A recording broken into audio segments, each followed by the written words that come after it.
Yeah, we're very honored and grateful to be sitting in this seat.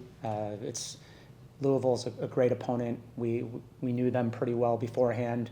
I personally had been around their program back at my old stop. Karen's built something really special there, and I thought this was the best version of that team in a long time.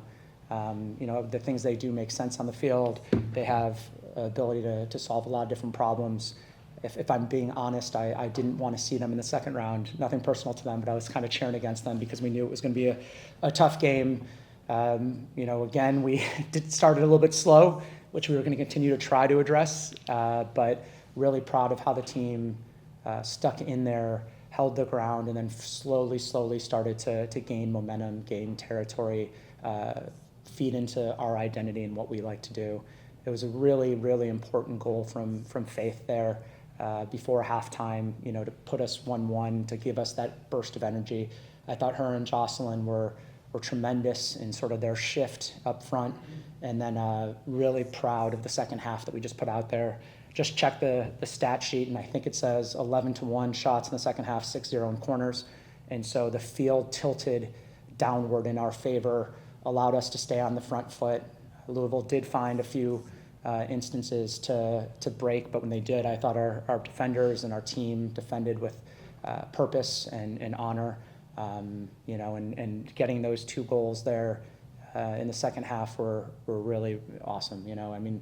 We broke, and Carol, who gets so many assists, and I'm sure that'll come up, got to the right spot, put a really good shot on frame, and the goalkeeper saved it, and Jill, as she always is, was there to clean up. Them being on that both ends of that goal is not a surprise if anyone who's been watching Kansas soccer. And then like we have done a few other times, like when you're defending a 2-1 lead, it's a lot easier if you make it 3-1 than to just hold on. And credit to Lex for getting in the right spot, and then what a composed professional finish. So can't be more proud of this group and this team. Very, very happy and proud to be their coach. What happened in the second half that you were able to dominate so clearly? 11-1 in shots, 6-0 in corners. What did you do tactically make a change, or just the way the game developed? Is that for me? Yeah. No, I don't. We made sure to clarify some tactical responses to what Louisville did. They were pretty sophisticated in the build, and they had a lot of different rotations, and were trying different ways to get through our press. Usually, the answer is less complicated than it feels, right? And so I think a lot of times the players come with a lot of questions, and I'm like, hey, you guys know the answers. It's that we're hesitating, right? If we hesitate and are late, a team of this quality with those players are going to play through you. If we get there and don't tackle and they pop out, well, then we're in trouble. And so I just think that 95% of our success was just a change in mentality, that we are going to come forward, that when we get there, we're going to tackle with our entire bodies instead of backing out of it. And then when you have that mentality, the ball tends to bounce your way, right? And so all the stuff that was bouncing Louisville's way in the first half, we were able to gain momentum. I thought we did a much better job of playing the balls into space, right? If Louisville chose to press us high consistently all the time and play a high back line, in my opinion, we would be silly not to test that space. And things that were being underhit in the first half, we're now finding that space. Things that we were missing central, we're now in the proper channel. And our forwards, all 5 of them, right? Lexi, Sage, Faith, Jocelyn, and then even Joe got back a little bit. We're doing a much better job of digging them out, or at least earning throw-ins and corners that allows us to stay downhill. So I think it was more a mentality change than anything. Jillian, walk us. I'm sorry. You're good. I'm looking at Carolina. Yeah. I actually want to ask you about the goal first.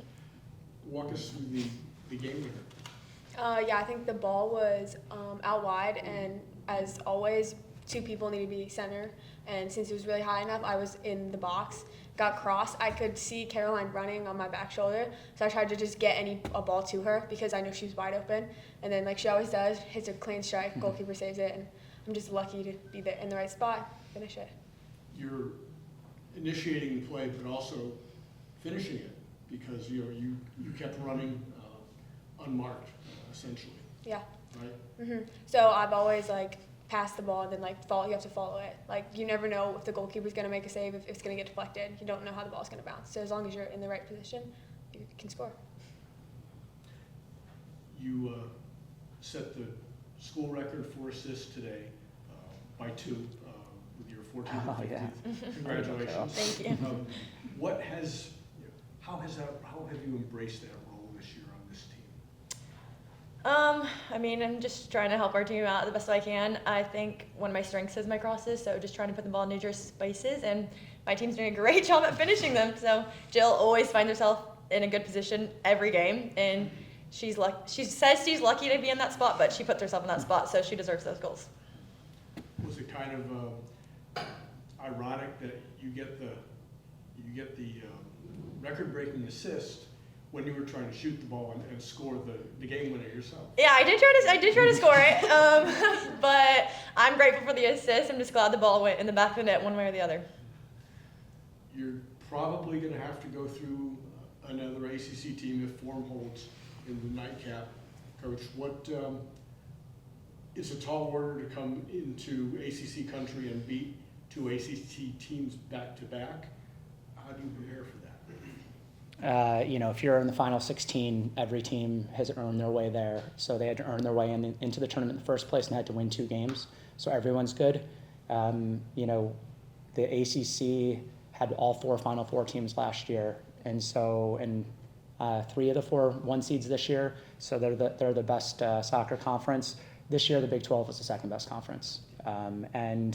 We had played the ACC team earlier in the year in Florida State and tied them and didn't feel fortunate and didn't feel happy either. We went toe-to-toe with them. They're very good, but we didn't leave that game feeling like anything special. We just went toe-to-toe. And so Louisville's a great team. They've only lost a few games this year, so we knew they were going to be tough. But quite honestly, the fact that they're with ACC doesn't really matter to me. This group has scored now over 50 goals. This group has now played 12 teams that went to the NCAA tournament. This team has beat 7 teams that competed in this tournament. This team has not lost a game outside the top 20.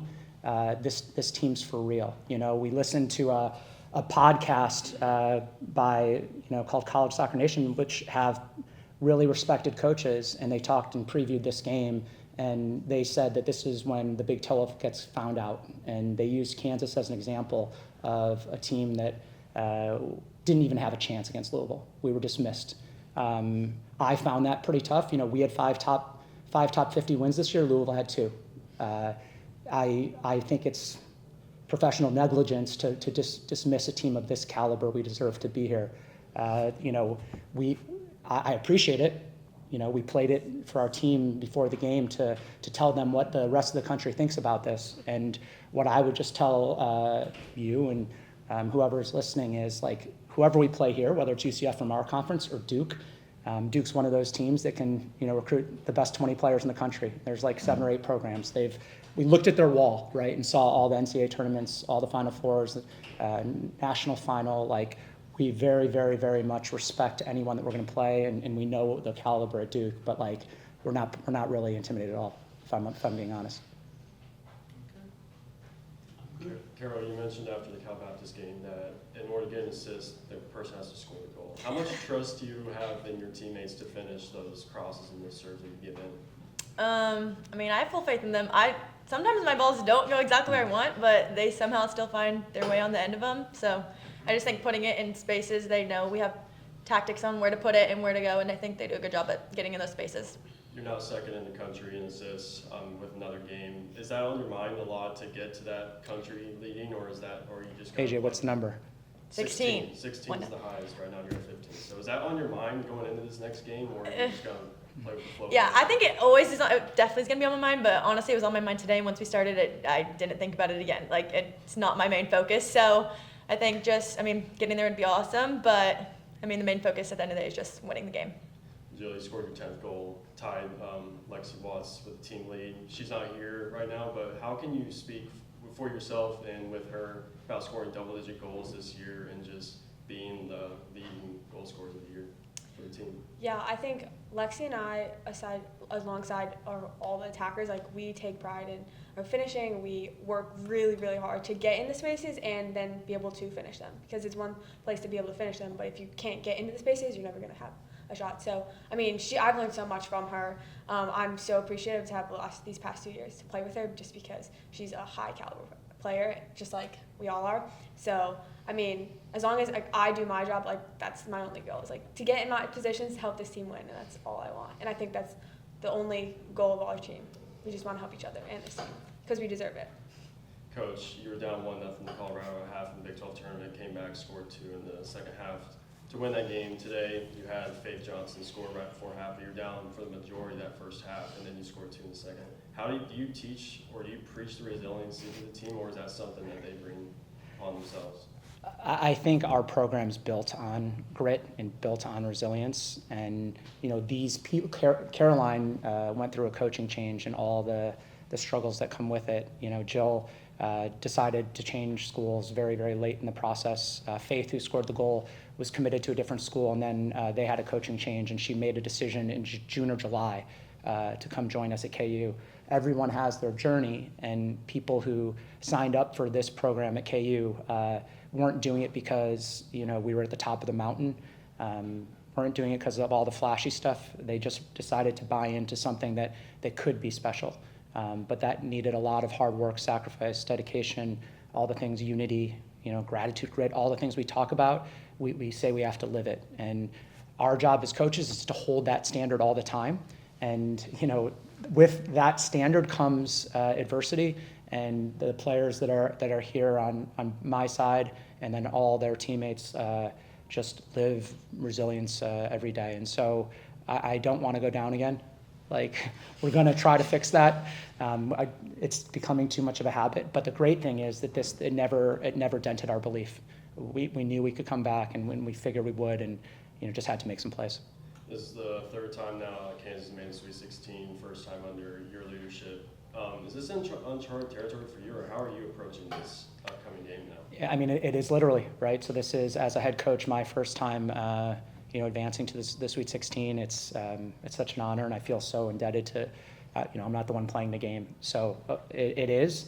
But, you know, we were in uncharted territory as a program last year, and, you know, we have the right people to go attack that challenge, and we'll do our best to continue to represent this program, this university, to the best of our ability. Looking ahead now, between Duke and UCF, if Duke wins, you might be looked at the underdog yet once again. How are you embracing that mentality? If they win, or if UCF wins, you'll be more likely the favorite. Yeah, I can't speak for anyone else, but I much prefer being the underdog. It was fun last year during our run. I felt, I'll speak for myself, a little bit of the weight of expectations this fall, where we were supposed to win a lot more games than we were last year. And it's a different responsibility, right? It's one that Duke carries every single year. You know, like I said, we look for inspiration, we look for motivation, and I think it's easier when no one believes you can do it. The good thing is, once you get to this point in the season too, the other motivation is we can do something the program, you know, in over 25 years of existence has never done. And if you're still standing after the next round, you're one of 8 teams in the country. And so, you know, the other side, whoever we play, UCF or Duke, has that same motivation. But I certainly wouldn't run from being the underdog. I think that's it. You have anything? Good. So thank you guys. Thank you. Thank you. Very much.